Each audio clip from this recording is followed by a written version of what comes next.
Hey, what's up mga kakote? It's me, Ate Liberty, and welcome sa Kuwaderknows where learning is the name of the game. And kung bago ka pa lang sa aming channel, don't forget to like, share, subscribe, and click the notification bell for more updates and more upcoming videos.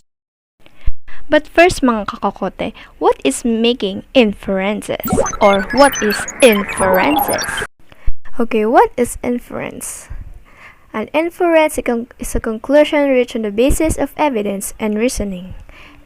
For example, I infer that there is a person in my house based on the evidence that I have seen his shadows next to the window.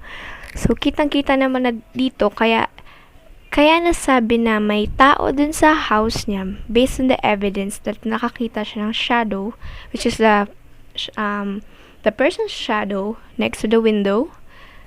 So it illustrates literally that there is a person because there is evidence in conclusion. And that is how inference works in a sentence. And it will give the statement the legitimate or the truthfulness of the statement. Okay, another example. If my classmate stops talking to me, I can infer that she is angry at me or she thinks I'm crazy and doesn't want to have conversation with her.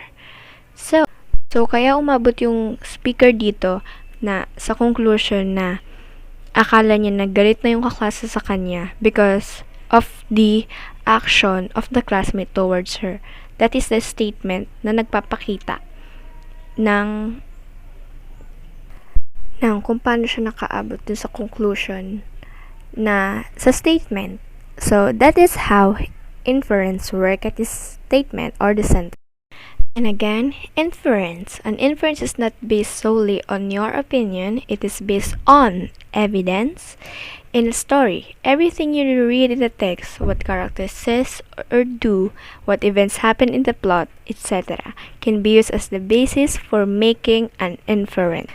For example, the text says the main character hates an old people. I can infer that the main character has a mean and childish personality. So because of the statement that the main character hates the old people, nasasabi niya na yung child has the past or the inappropriate attitude. Because of the statement, may interfere mo or you will come up with a conclusion because of the statement that has been given to you. Kaya nasasabi yung mga bagay sa conclusion based on the actions or the words. So that is how inference works. Okay, let's proceed. Things to make inference about character development. How a character's personality or motivation changes over the course of the story. Number 2, themes.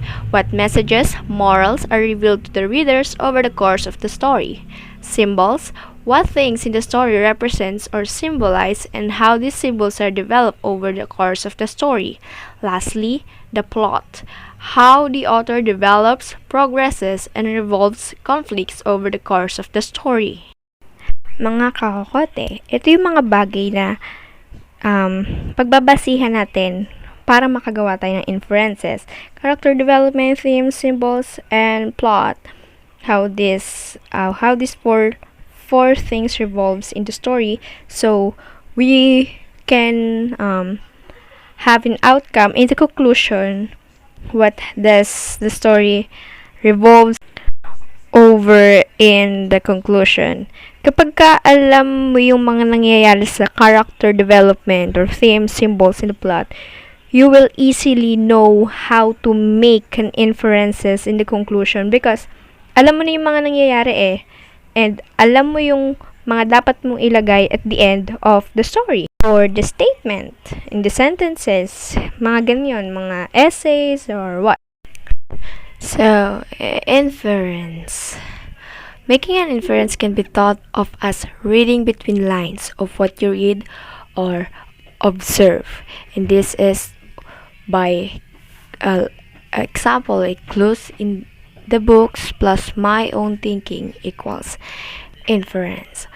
So, when you read a book, kahit na hindi mo pa siya natatapos, but when you read every just like a beginning and the climax, you will know what the end by your own thinking, by your own guess, and that what makes an inference. And of course, mga kakokote, there are two types of inference. What are they? Next. The first one is the inductive inferences. What is inductive inferences?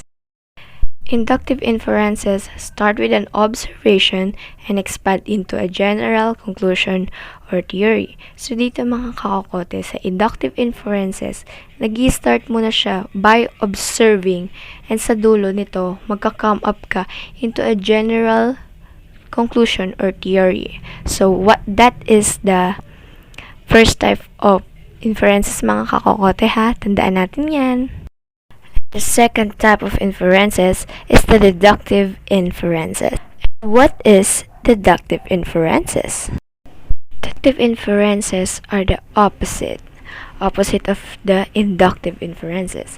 The process of deductive inferences starts with a general theory and then hones in on a specific observation and or confirmation.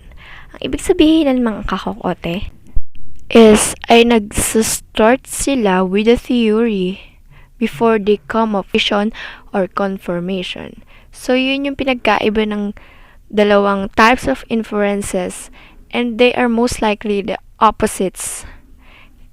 Okay, tatandaan natin yung mga kakokote ha.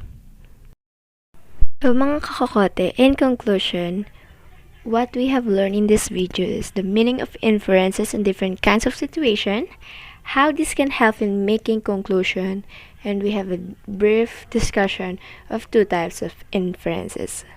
I hope you guys learn about inferences, and I hope this video can help into your studies while we are in the remote learning. And guys, this is the last minute of these videos. We got you mga kakokote. And I hope you learned so much in these videos. And if you haven't subscribed in this channel, please hit the subscribe button, like this video, comment, and suggestion or lessons na gusto nyong gawin namin for you guys. And that's all, guys. We want you to know that we are one in this pandemic. Okay?